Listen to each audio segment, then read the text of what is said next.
ലോക്സഭാ തെരഞ്ഞെടുപ്പിനും രാജ്യസഭാ seat വിഭജനത്തിനും പിന്നാലെ ഇടതുമുന്നണിയിൽ അസ്വാരസ്യങ്ങൾ പുകയുകയാണ്. ഇതിന് പിന്നാലെയാണ് NCPയിലെ ഒരു വിഭാഗം കേരള കോൺഗ്രസിലെ ജോസഫ് ഗ്രൂപ്പുമായി ചേരും എന്ന വിവരം പുറത്തുവരുന്നത്. ഇതിനിടയിൽ ഒരു കാര്യം കൂടി പറഞ്ഞു പോകട്ടെ. ഞങ്ങളുടെ വീഡിയോകൾ മിസ്സാകാതെ കാണാനായി ചാനൽ സബ്സ്ക്രൈബ് ചെയ്യുക. ഒപ്പം ബെൽ ബട്ടണിലെ ഓൾ ഓപ്ഷൻ ക്ലിക്ക് ചെയ്യുക.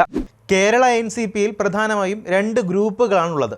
തോമസ് കെ തോമസ് പക്ഷവും PC ചാക്കോ പക്ഷവും. നേരത്തെ തന്നെ വിഭാഗീയത ശക്തമായിരുന്ന മുന്നണിയിൽ PCക്കൊപ്പം നിന്നുകൊണ്ട് ആലപ്പുഴ ജില്ലയിൽ തോമസിനെ എതിർത്തിരുന്ന ആളുകളാണ് കേരള കോൺഗ്രസ് ജോസഫ് വിഭാഗവുമായി ഉണ്ടായ പുതിയ ധാരണയുടെ പുറത്ത് ലയനത്തിന് തയ്യാറെടുക്കുന്നത്.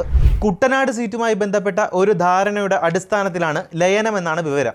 കേരള കോൺഗ്രസ് ജോസഫ് വിഭാഗത്തിലേക്ക് വരുന്ന NCPയുടെ മുതിർന്ന നേതാവിനെ അടുത്ത നിയമസഭാ തെരഞ്ഞെടുപ്പിൽ UDF സ്ഥാനാർത്ഥിയാക്കും എന്ന ഉപാധിയിന്മേൽ PJ ജോസഫിന്റെ മകൻ അബു ജോസഫ് മുൻകൈ എടുത്തുകൊണ്ടുള്ള ചർച്ചകൾ പുരോഗമിക്കുകയാണ്. ആലപ്പുഴ ജില്ലയിലെ ഏതാനും നേതാക്കൾ ഒഴികെയുള്ള NCPയിലെ മുഴുവൻ നേതാക്കളും ഭാരവാഹികളും അതോടൊപ്പം സംസ്ഥാനത്തിന്റെ വിവിധ ഭാഗങ്ങളിൽ നിന്നുള്ള മുതിർന്ന നേതാക്കളും അടക്കമുള്ള പ്രവർത്തകരും കേരള കോൺഗ്രസിലേക്ക് ചേക്കേറും എന്നാണ് വിവരം.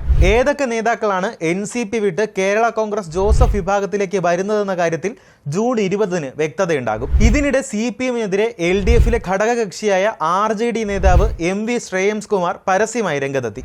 LDFിലേക്ക് ക്ഷണിച്ചിട്ടാണ് വന്നതെന്നും കടുത്ത അവഗണനയാണ് നേരിടുന്നതെന്നും MV ശ്രേയംസ് കുമാർ മാധ്യമങ്ങളോട് പറഞ്ഞു. മുന്നണിയിലെ നാലാമത്തെ കക്ഷിയാണ് RJD.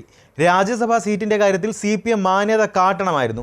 രാജ്യസഭാ സീറ്റ് കാര്യത്തിൽ ചർച്ച പോലും ഉണ്ടായില്ല. രാജ്യസഭാ അംഗത്വമായുമാണ് 2018-ൽ ഞങ്ങൾ മുന്നണിയിൽ എത്തിയത്. 2019-ൽ ഞങ്ങളുടെ സീറ്റ് CPIക്ക് നൽകി വിട്ടുവീഴ്ച ചെയ്തു. എന്നാൽ പിന്നീട് യാതൊരു പരിഗണനയും കിട്ടിയില്ല. 2024-ൽ ആ സീറ്റ് തിരികെ നൽകാൻ CPI തയ്യാറാകണമായിരുന്നു. JDS സാങ്കേതികമായി ദേശീയ തലത്തിൽ BJPക്ക് ഒപ്പമാണ്. കേരളത്തിലെ ഘടകം BJPക്ക് ഒപ്പമല്ലെങ്കിലും അവരുടെ നേതാവ് കേന്ദ്ര സർക്കാരിൽ മന്ത്രിയാണെന്നും ശ്രേയംസ് കുമാർ ചൂണ്ടിക്കാട്ടി. സംസ്ഥാനത്ത് RJDക്ക് മന്ത്രി പദവി വേണമെന്നും ശ്രേയംസ് കുമാർ പറഞ്ഞു.